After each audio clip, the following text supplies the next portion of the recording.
Shalom Uvracha, Mouraï Verabotai. Et nous allons maintenant étudier un petit sujet qui rapporte avec la paracha de la semaine, Matot Mas'eh Tafshin Pehe. En l'occurrence, on parlait par rapport à parachat Matot. Et je vais parler du sujet comment se considérer le degré de la pensée. C'est marqué dans la paracha, dans le Perek Lamed Pasuk Vav, Ve'im heni avia otah beyom shom'o.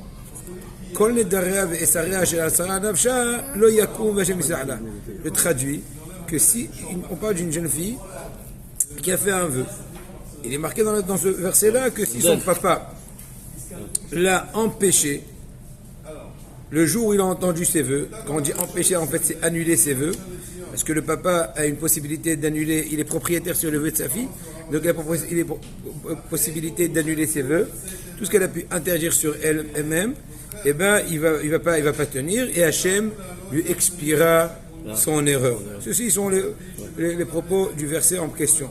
Rashi, il ramène le propos de nos sages bien connus. De quoi on parle exactement? D'une femme. En fait, maintenant, entre autres, on ne parle pas juste d'un mari, d'un papa par rapport à sa fille, mais entre autres, on parlera aussi d'une femme qui a fait un vœu d'être Nézira. Nézira, donc, il est interdit de boire du vin, de rentrer au cimetière, etc. Et Shema Ba'ala avait fait là. Et son mari a entendu ce vœu-là, et à l'insu de sa femme, celle qui a fait le vœu, il a annulé son vœu, et elle n'était pas consciente de l'annulation. Elle a continué faussement à croire qu'elle est toujours dans le vœu, et elle a quand même transgressé le vœu selon sa conception à elle, bien qu'en fait, le vœu était déjà aboli par son mari de façon discrète. Et bien quand même, malgré tout, il faut qu'elle ait de la kafara. Il faut qu'il y ait une explication. C'est pour ça que le pasuk il dit que Vachem islahla. Pourquoi Hachem il faut qu'il excuse?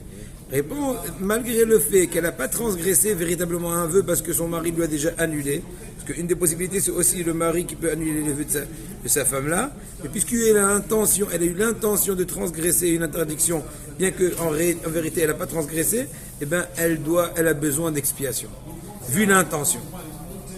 Agamara dans Kiddushin Omeret, qu'est-ce qu'il va lui faire l'expiation? Comment la faire? Comment? Qu'est-ce qui va lui faire l'expiation? Son mari, il peut lui annuler le... Hachem. Voilà. Elle a besoin de faire tchouva. Ouais, c'est ça.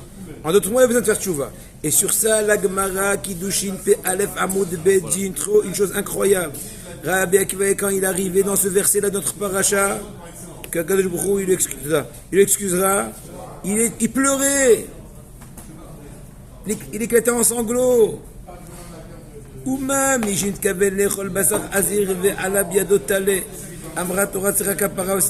quelqu'un, il a voulu prendre du cochon, et en fin de compte, il a pris, sans faire attention, de la viande cachère, il a mangé. Il a besoin d'être expié, comme cette dame-là qui a pensé transgresser, bien qu'elle n'a pas transgressé.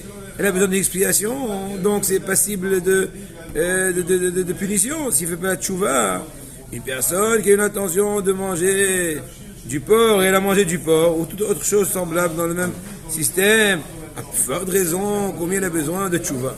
Et là, Rabbi Akiva pleurait. Prenez un grand moussard de ces choses-là. Le Or Avraham, il pose quelques questions. Pourquoi il y a besoin d'un raisonnement a fortiori? De dire qu'elle a besoin d'explication, que si quelqu'un a mangé, comment ça s'appelle, pour expliquer la gravité d'une personne qui a mangé du hazir de façon consciente, il faut faire un raisonnement a fortiori. Ici, une personne qui a pas une intention de faire tchouva, pour raison c'est qu'une intention qui a transgressé quand même, et qui a transgressé, pourquoi besoin de ce qu'elle veut omer, de ce raisonnement a fortiori? Il faut dire directement que une personne qui fait sciemment, c'est plus grave. La Gemara dit dans Maseret Kiddushin qu'Akadosh Baruch Hu, il ne punit pas sur une mauvaise pensée. Pour Am Israël. Ah, voilà. Okay? C'est bien connu. L'égoïme, oui, parce que l'égoïme, entre l'instant de la pensée et le stade de l'action, c'est comme déjà fait. Donc ils sont déjà punis à partir de la pensée. Am Israël, on souhaite depuis le moment de l'éveil de la pensée jusqu'au moment de l'action qu'il y aura la tchouva. Donc il n'est pas encore puni sur la pensée. Bien sûr, il y a des fois des interdictions de pensée en soi, Et maintenant, à partir du moment qu'il a pensé à, imaginons, à manger non caché, si en fin de compte il n'a pas mangé non caché, il n'est pas puni pour la volonté d'avoir d'avoir voulu manger. J'avais appris, moi. אם כן קשה, למה ביקש להתכוון לאכול בשר עזיר, הרי למעשה אכל בשר טלה ולא עבר על שום עבירה, ואם כן כל עיקר מה שהיה כאן, c'est רק מחשבה רעה. Donc encore une fois la question se repose.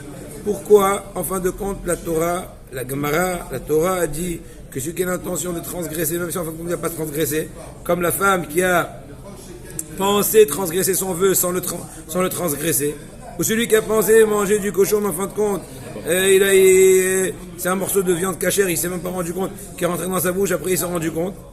Pourquoi ceux-ci ont besoin d'une expiation? Pourquoi ils doivent faire tchouva? Parce qu'ils avaient l'intention. Aïe, aïe, aïe, aïe, aïe. Oui, mais la question il se pose que Kadosh Baruch Hu, il punit pas sur l'intention, sur la pensée, c'est la question. Et là, quand Il y a eu une action. Hein? Et leur pensée, il y a eu une action derrière. On va voir.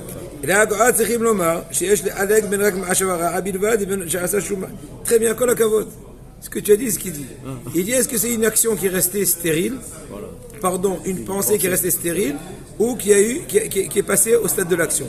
Même si en fin de compte l'action était en fait fausse, parce qu'il pensait manger du trèfle et manger du kasher, elle pensait transgresser le vœu en buvant du vin, en transgressant sa nésiroute, eh bien elle n'a pas transgressé, mais c'est différent. Donc, maintenant à l'inverse. La Gemara, hein, la Gemara a dit,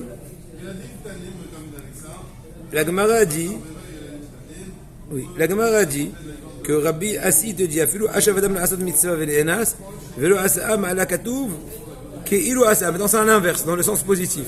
Si tu as eu l'intention d'accomplir une mitzvah, et en fin de compte il y a un blocage, tu n'as pu plus l'accomplir, eh bien la Torah considère comme si tu l'as accompli.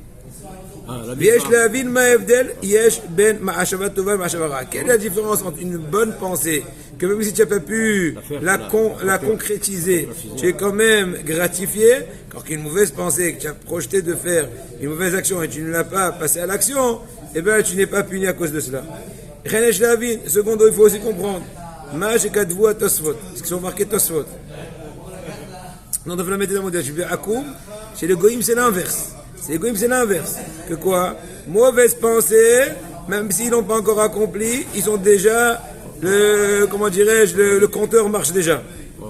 Comme si ils ont déjà accompli. Et à l'inverse, ils ont une bonne intention, mais ils n'ont pas encore accompli, eh bien, ils ne sont pas encore gratifiés. Tant qu'ils n'ont pas accompli. C'est à l'inverse dans Israël.